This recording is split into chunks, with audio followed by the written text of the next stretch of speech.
when you see Trump come out on Easter Sunday with a tweet saying the golden rule of negotiation, he who has the gold makes the rules. Well, where did that come from? We've become a net importer of gold since November. We've imported more gold since November than we did at any time since World War II, when every country sent us their gold for the Bretton Woods Agreement. And this is highly unusual, along with a good majority of all of this coming in imports standing for delivery instead of cash settling. So something is really, really brewing big with gold, and then you get rumblings. Judy Shelton, talking about backing a 50-year Treasury with gold. Rumors that the gold standard could be reinstated during Trump's presidency centered largely on his positive comments about the idea. Notably, he suggested that it would be wonderful to bring back the gold standard, and a number of his advisors were of the same mind. Judy Shelton, John Allison, and others supported the concept. Market economist Judy Shelton proposes issuing 50-year Treasury bonds convertible to gold at maturity. Inspired by Alan Greenspan's 1981 writings, these bonds would pressure Congress to curb deficit spending by tying debt obligations to a tangible asset. The bonds would signal a commitment to dollar stability, leveraging the 4,900% appreciation of gold since the U.S. abandoned the gold standard in 1971. AndySchectman, a precious metals expert and frequent commentator, suggests that Trump's chaotic policies may be part of a controlled demolition to reset the dollar system. Record U.S. gold inflows and COMEX deliveries point to a potential gold-backed monetary reset. He links this to Trump's gold-focused rhetoric and plans for gold-backed treasuries. According to Schectman, the U.S. may intentionally move away from its reserve currency role. Aggressive tariffs may hasten de-dollarization as nations swap treasuries for gold, according to Schectman. In terms of international developments, Schectman highlights China's push for financial independence and regional alliances. He points to the M-Bridge platform linking China's digital yuan with 16 nations for fast, SWIFT-free settlements. The system may use gold and exclude the US dollar. Concurrently, Schectman warns that a silent financial revolution is unfolding, with China poised to become the new global monetary hub. Russia announced this week that its bilateral trade with China has almost completely moved away from using the US dollar, highlighting the two countries' commitment to reducing their reliance on the US-led economic system. Aside from reducing dependency on the Western-dominated global currency, these de-dollarization efforts allow Russia and China to avoid the myriad sanctions preventing Moscow from doing business on the international market. Before diving into AndySchectman's sharp insights from his latest interview, hit that subscribe button and tap the bell icon so you never miss a moment when truth meets the markets. Let's get into it. I just think that it seems as though they are pushing towards maybe losing the reserve status. They've made comments about it that because of Triffins Dilemma, being the world reserve currency is not beneficial to the United States and its manufacturing base. Now, you could argue it's been a huge boom for this country, but it's gotten to a point right now where the dilemma is accentuating and accelerating to the point where we're reliant on the rest of the world for our manufacturing. We've destroyed our manufacturing base here in the United States, and especially on critical infrastructure projects and manufacturing. So, yeah, I mean, there is no way to go around the world bullying countries with tariffs if we are going to, in an attempt to try to have less of a trade imbalance and still maintain the world reserve currency. That is the whole Triffins paradox. So, it's almost as if by their actions that they are trying to incentivize resetting of the system. Now, under the previous administration, they were doing things in a different way. And I said, it's too stupid to be stupid by antagonizing the rest of the world in a more aggressive manner. Trump is doing it differently, antagonizing through business practices.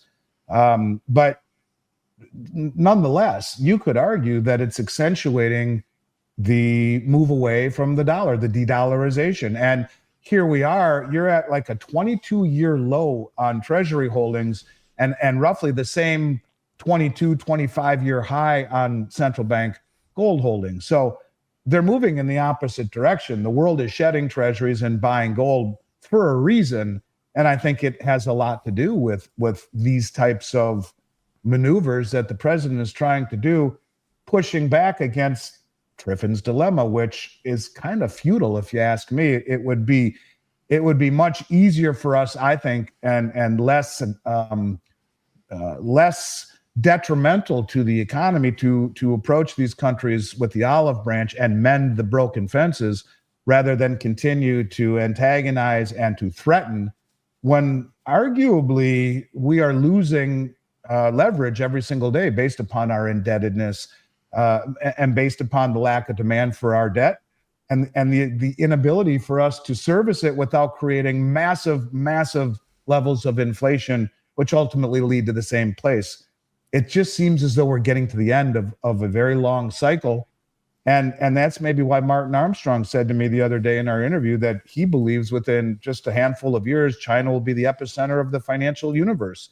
The shift is underway right now. And, maybe that's what Trump is trying to do, to reset the system, to have villains to blame it upon, and to usher back in a new system that is tied to gold. And the only reason I say that, Kai, not because I'm hoping or wishing for that, but when you see the amount of gold that's come into the country over the past several months, I mean, the May gold COMEX contract had deliveries of nearly 16,000 contracts. That smashes the previous record that was made in March. Same thing is true on silver, but these things are all being delivered. There's a rush for physical. And when you see Trump come out on Easter Sunday with a tweet saying the golden rule of negotiation, he who has the gold makes the rules. Well, where did that come from? We've become a net importer of gold since November. We've imported more gold since November than we did at any time since World War II, when every country sent us their gold for the Bretton Woods Agreement. And this is highly unusual, along with a good majority of all of this coming in imports standing for delivery instead of cash settling. So something is really, really brewing big with gold. And then you get, rumblings, Judy Shelton, talking about backing a 50-year Treasury with gold, telling me personally that Trump would indeed issue them on July 4th, 2026, the 250th year anniversary, that they openly have discussed it. Or Scott Bessent, a self-professed gold bug, his largest holding was in gold, coming out and saying publicly that he expects a new Bretton Woods monetary system during this administration. Things are changing, and it seems that gold is at the center of it. And it just seems that, and they've written about Triffins Dilemma. The White House has. They understand it. And so it's almost as if they're incentivizing softly, again, a continuation of a controlled demolition, a resetting of the system that has to be reset somehow, just in a different way than the previous administration was. It's not just China. Just recently, we saw China, Japan, South Korea, and many of the Asian nations, many of which these countries were adversaries. And now they are coming together in coordination, committed to their statement was committed to reducing dollar dependence, expanding trade in local currencies, and resisting U.S.-centric protectionism. And so there's a very interesting set of events, if you'll indulge me, that have happened over the last couple of weeks. And I really believe they've been missed by even the people in this industry. There's one or two very, very big things that I think need to be understood. And it centers around China. And well, let me just mention the story, and then I'll give the back end and see if we can all connect the dots here. So 2 weeks ago, the People's Bank of China came out and said that they had connected its digital RMB cross-border settlement system, which is the M-Bridge. And the M-Bridge changed because of the way the Bank of International Settlements, in essence, pulled the plug on them at the 12th hour, which is a form of espionage, if you ask me, saying, well, we can't stand behind any program that would allow countries to sidestep U.S. sanctions. Well, they've been doing this for 4 years, the BIS Innovation Hub with China, Hong Kong, Thailand, and the UAE. And just realizing that Russia was the RM BRICS is certainly less than truthful, I believe. So they pulled the plug at the 12th hour, embarrassing the BRICS. So now they call it, in essence, the bridge. So they came out a couple weeks ago and said the People's Bank of China has connected its digital RMB cross-border settlement system to 10 Asian and 6 Middle Eastern nations. The Asian nations are those in Southeast Asia. That represents 38% of global trade. Now, this bridge technology, which is the M bridge, allows these countries to trade central bank digital currencies cross-border and settle in any imbalances in gold. That's what they've been doing. And remember, the unit settlement token that Dilma Rousseff, the former president of Brazil and the head of the New Development Bank, came out and said they've agreed in principle to, was 40% gold backed, 60% BRICS plus currencies traded over Enbridge. So they've kind of let that be quiet for a little bit. So now they're just talking about trading cross-border, but I'm going to connect the gold part in a minute. Anyways, this bridge technology, the article goes on to say, usurps SWIFT, which takes 3 to 5 days to clear, going through several intermediary banks, Western intermediary banks. This clears in 7 seconds, and it does so with 98% lower transaction fees. No SWIFT interference, and it is not compatible with the US dollar. Seasoned analyst AndySchectman voices record U.S. silver deliveries despite price controls as banks offload to non-banks amid fears. China, Russia, and India are quietly stockpiling silver above market prices, challenging Western manipulation of LBMA and COMEX. Schectman stresses that physical silver is key to shifting economic power. Reports of high-level meetings with Chinese officials have eased trade war concerns, contributing to silver's recent weakness. Secretary Scott Bessent confirmed under oath that negotiations are currently underway with 16 major countries, including China, potentially reshaping global trade dynamics. According to consensus within the precious metals community, the primary culprits behind silver price manipulation are the bullion banks, the most influential players in the precious metals market. These include major financial institutions such as JP Morgan Chase, UBS, HSBC, and Goldman Sachs, several of which have been found guilty of manipulating precious metals markets, particularly gold and silver. Ultimately, Schectman emphasizes that owning physical silver and other commodities is essential, as control over these assets will shape future economic dominance. Those who hold the commodities hold the power. Let's get back to the interview. Well, I mean, silver is still controlled, no question about it. But when you talk about, in terms of the amount of silver that's being accumulated here in the United States, since Easter, at least almost, and I haven't updated it since last week, but since Easter, about 12,000 silver contracts have been delivered.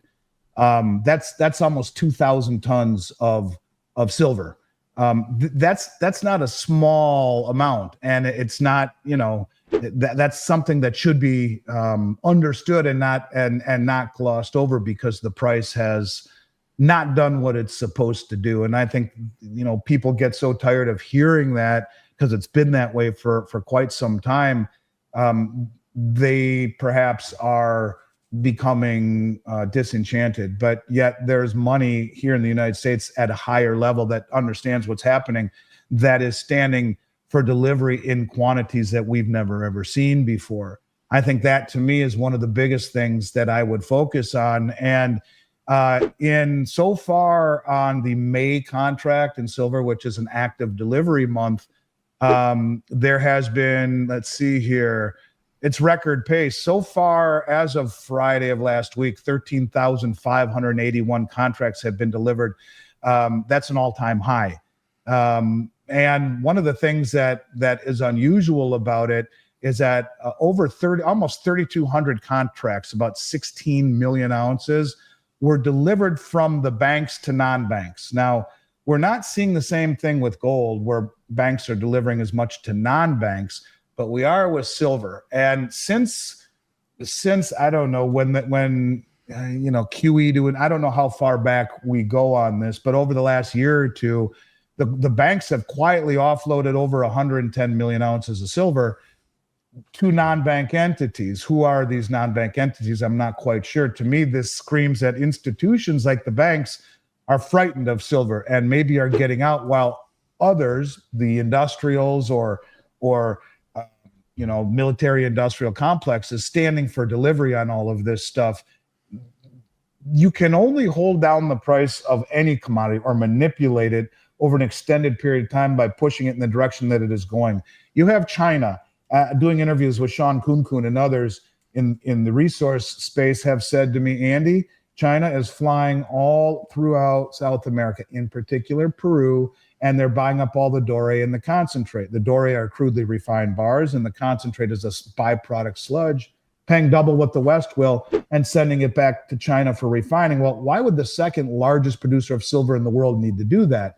Buying this stuff and then sending it back, paying over market price and sending it back for refining. Well, it disintermediates the market, disintermediates the price. No one knows how much they're buying, and they go right to the source. Russia says, well, we're going to add it to our strategic stockpile.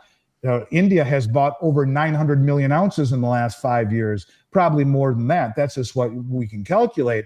And so you have massive money that has been using the suppression. If you look at the LBMA, David Jensen does an amazing job of talking about the rehypothecation there. And even though the numbers that I'm going to give you are a little lower because of all the deliveries, last month they had, in essence, 800 million ounces. Now it's down to 7 something now. But 800 million ounces was the entire stockpile of silver at the LBMA, of which 500 million was encumbered by the ETFs, like SLV, like Bullion Vault, leaving 300 million ounces, and the number was 290. And they say that they trade 290 million ounces a day, the entire float, what is available every day. They trade that. However, as David Jensen mentioned, he said, look, they've admitted through surveys of all the bullion banks there that they are trading at least up to 10 times that posted number because they only post the settlement numbers, the final settlement.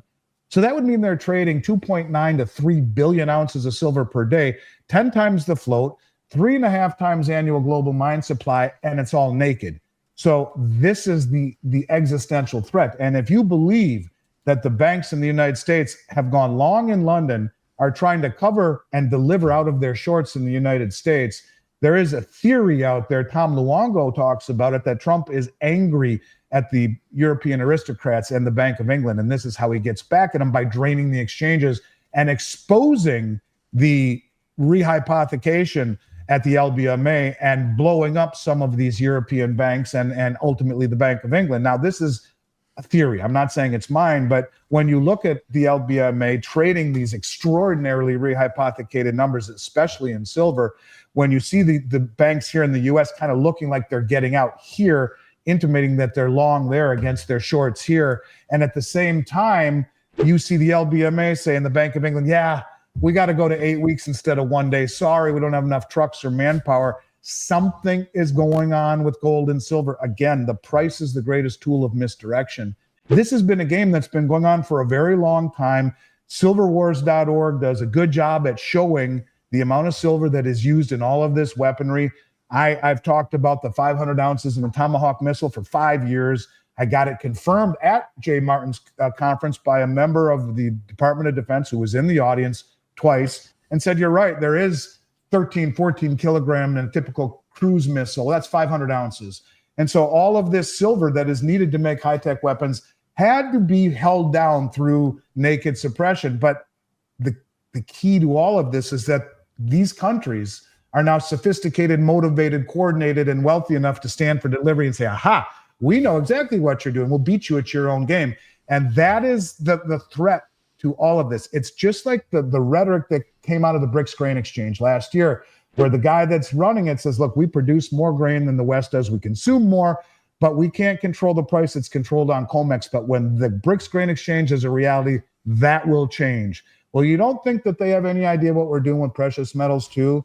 And they do. And that's why they're standing for delivery, not bitching about it, because it is the suppression by the West, which is dumb as a mud wall, that has allowed them to take possession of all of these commodities at subsidized prices, when the rest of the world is keen to what we're doing, but not complaining, until one day there's just no one more stupid enough to sell at these prices.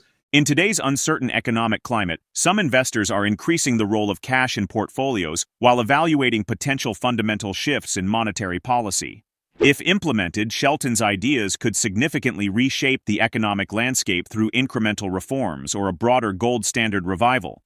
If nations and institutions are quietly preparing for a post-dollar world, what steps should individuals take now to protect their wealth? Drop your thoughts in the comments section below. If you find this video informative, don't forget to support our channel and turn on notifications to stay informed about our latest videos. See you in the following video.